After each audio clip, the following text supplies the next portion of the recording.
Hello friends, welcome to digital classes. Digital classes में आपका स्वागत है। आज की वीडियो के अंदर हम डिस्कस करेंगे स्कोलेमाइजेशन इन आर्टिफिशियल इंटेलिजेंस। देखिए, आर्टिफिशियल इंटेलिजेंस के हमने प्रीवियस लेक्चर्स के अंदर डिस्कस किया था नॉलेज रिप्रेजेंटेशन इन एफओएल कि एफओएल के अंदर नॉलेज रिप्रेजेंट कैसे की जाती है। कि जब भी आर्टिफिशियल इंटेलिजेंस होता क्या है कि हमने एक मशीन को ह्यूमन की तरह सोचने लायक बनाना, कि वो मशीन इंसानों की तरह सोच सके, डिसीजन ले सके। जब मशीन को हम डिसीजन लेने लायक बनाते हैं तो हमें क्या करना होता है, उसे बहुत सारी नॉलेज प्रोवाइड करनी होती है, जिसके बेस पर वो अपना एक डेटाबेस क्रिएट करती है और फिर उस डेटाबेस के बेस पर वो डिसीजन लेती है। तो जब भी नॉलेज रिप्रेजेंट की जाती है, नॉलेज रिप्रेजेंट करने के बाद उसको क्या किया जाता है, नॉर्मलाइज किया जाता है, ताकि मशीन उसका जो एक्चुअल मीनिंग है उसको समझ सके। मशीन को जो नॉलेज प्रोवाइड की जा रही है, अगर उसको नॉर्मलाइज करना है, नॉर्मलाइज करने के लिए हम क्या यूज़ करते हैं, स्कोलेमाइजेशन का यूज़ करते हैं। तो ये एक नॉर्मल फॉर्म होती है। इस तरीके से कई नॉर्मल फॉर्म होती है, जैसे कि आपने नाम सुना होगा, पीएनएफ होता है, सीएनएफ होता है, डीएनएफ होता है। तो ये अलग अलग टाइप की नॉर्मलाइज फॉर्म होती हैं, जिसमें से सबसे टॉप लेवल की जो नॉर्मल फॉर्म मानी जाती है, स्टैंडर्ड फॉर्म मानी जाती है, उसे क्या कहते हैं, स्कोलेमाइजेशन कहते हैं। इसको रीड करते हैं और स्टार्ट करते हैं आज के टॉपिक को। एवरी फर्स्ट ऑर्डर फॉर्मूला में be converted into the Skolem normal form. किसी भी एफ को, एफ अगर आपको नहीं पता है तो आप हमारे प्रीवियस वीडियो लेक्चर में जाकर भी देख सकते हो कि एफ क्या होता है। कि किसी एफ फॉर्मूला को, फर्स्ट ऑर्डर लॉजिक फॉर्मूला को अगर हमने स्कोलम नॉर्मल फॉर्म में कन्वर्ट करना है, कन्वर्ट क्यों करना है इसका रीज़न मैं भी आपको बता चुका हूँ, ताकि उसको नॉर्मलाइज किया जाए। नॉर्मलाइज करने से मशीन को उसके एक्चुअल मीनिंग को समझने में आसानी होगी। Scolum normal form, while not changing its satisfiability via process, is called scolumization. सेटिस्फाइबिलिटी का मतलब क्या है कि उसका एक्चुअल मीनिंग नहीं चेंज होना चाहिए, जो उसका मीनिंग था ना वही रहना चाहिए। The resulting formula is not necessary equivalent to the original one. कि फॉर्मूला की जो शेप होगी वो चेंज हो जाएगी, लेकिन मीनिंग नहीं चेंज होगा उसका। Reduction to the Skolem normal form is a method of removing the existential quantifier. इसका जो मेथड है, इसमें क्या करना है, हमने एग्जिस्टेंशियल क्वांटिफायर को रिमूव करना है। आपको ये मैं एग्जांपल के साथ बताऊंगा कि ये क्या प्रोसेस है। हम डायरेक्टली नीचे आते हैं। इसको कॉलम नॉर्मल फॉर्म में कन्वर्ट करने के 3 स्टेप्स होते हैं। डायरेक्टली इस पे आते हैं, पहले इसको समझ लीजिए, फिर आपको ऊपर वाला अपने आप समझ आ जाएगा।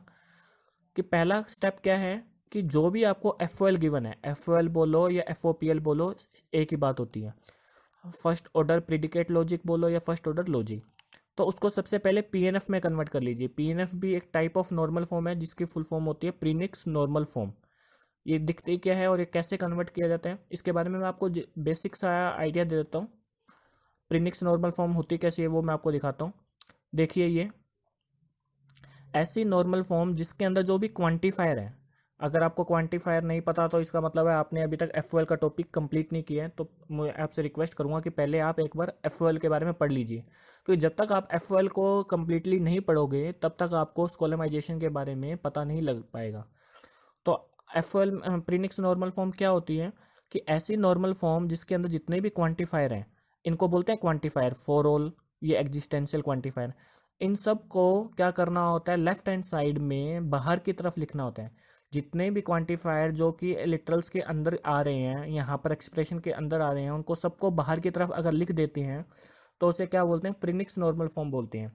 तो सब पहला स्टेप क्या होगा स्कोलेमाइजेशन का, कि आपने अपनी एफ को प्रीनिक्स नॉर्मल फॉर्म के अंदर कन्वर्ट करना है। तो प्रीनिक्स नॉर्मल फॉर्म का मतलब क्या हो गया, सारे के सारे क्वांटिफायर को बाहर की तरफ लिख दो। सेकंड स्टेप क्या कहता है, अगर वो पीएनएफ में कन्वर्टेड है या कन्वर्ट कर दिया आपने, तो उसको सीएनएफ में कन्वर्ट कर दो। सीएनएफ का मतलब होता है कंजक्टिव नॉर्मल फॉर्म। ये भी टाइप ऑफ नॉर्मल फॉर्म है। कंजक्टिव नॉर्मल फॉर्म कैसी होती है वो भी मैं आपको बता देता हूँ। ये देखिए, ऊपर वाला जो है वो सीएनएफ का एग्जांपल है। कि ऐसी normal form C for conjunctive, conjunction. Conjunction क्या होता है, इस ऑपरेटर को कंजक्शन ऑपरेटर बोलते हैं, एंड ऑपरेटर को कंजक्शन ऑपरेटर बोलते हैं। कि अगर आपके इस टाइप से फॉर्म लिखी हुई है कि कंजक्शन की फॉर्म के अंदर ब्रैकेट के अंदर कुछ भी हो, ब्रैकेट के अंदर चाहे आपके डिसजंक्शन हो, इसको कहते हैं और ऑपरेटर या डिसजंक्शन ऑपरेटर। ब्रैकेट के अंदर इस तरीके से लिखा हो कोई बात नहीं, लेकिन बाहर क्या होनी चाहिए, कंजक्शन होना चाहिए। कि जितने भी मल्टीपल डिसजंक्शन ऑफ लिटरल्स हैं उनका आपस में क्या होना चाहिए, कंजक्शन होना चाहिए। तो इस टाइप की फॉर्म को कंजक्टिव नॉर्मल फॉर्म बोलते हैं। तो आपने अपनी एफ को पहले पीएनएफ में कन्वर्ट करना है, फिर पीएनएफ को किस में कन्वर्ट करना है, सीएनएफ में कन्वर्ट करना है। ये 2 स्टेप आपने सबसे पहले कंप्लीट करने होते हैं। जैसे ये 2 स्टेप कंप्लीट हो जाते हैं, फिर तीसरा स्टेप आता है स्कोलेमाइजेशन का। उसके ऊपर क्या करना है, स्कोलेमाइजेशन अप्लाई करना होता है। स्कोलेमाइजेशन के लिए ये 2 रूल्स लिखे हुए हैं आगे, सब रूल्स। इसको मैं आपको बताता हूँ क्या है। कि सबसे पहला रूल क्या कहते हैं कि जितने भी एग्जिस्टेंशियल क्वांटिफायर है, एग्जिस्टेंशियल क्वांटिफायर मतलब ये उल्टा ई वाले क्वांटिफायर है, इनको रिमूव कर दीजिए। इनको रिमूव कर दीजिए। और रिमूव करने का तरीका भी क्या है, 2 तरीके हैं।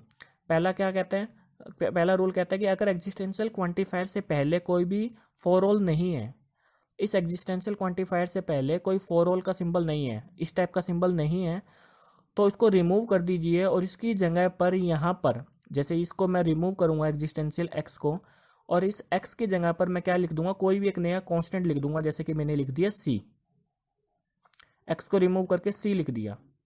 फिर फॉर ऑल वाई है as it is, for all V है as it is, for all को रिमूव नहीं करना। फिर आया एग्जिस्टेंशियल जेड। एग्जिस्टेंशियल क्वांटिफायर है क्या, इससे पहले 2 फॉर ऑल वाले गिवन है, तो उसको डायरेक्टली जेड को नहीं कर सकते, इनको रिमूव करेंगे। जेड की जगह पर हमने क्या लिखना पड़ेगा, 2 फॉर ऑल है, वाई वाला और वी वाला। तो एक फंक्शन बना दीजिए, function of Y comma V. Y और वी वाले थे, तो मैंने वाई और वी नाम का फंक्शन बना दिया और जेड को रिमूव कर दिया, क्योंकि मैं जेड यहाँ से हटा चुका हूँ। तब इसके बाद फॉर ऑल डब्ल्यू है, सेम रहेगा फॉर ऑल डब्ल्यू का। उसके बाद क्या है, एग्जिस्टेंशियल यू।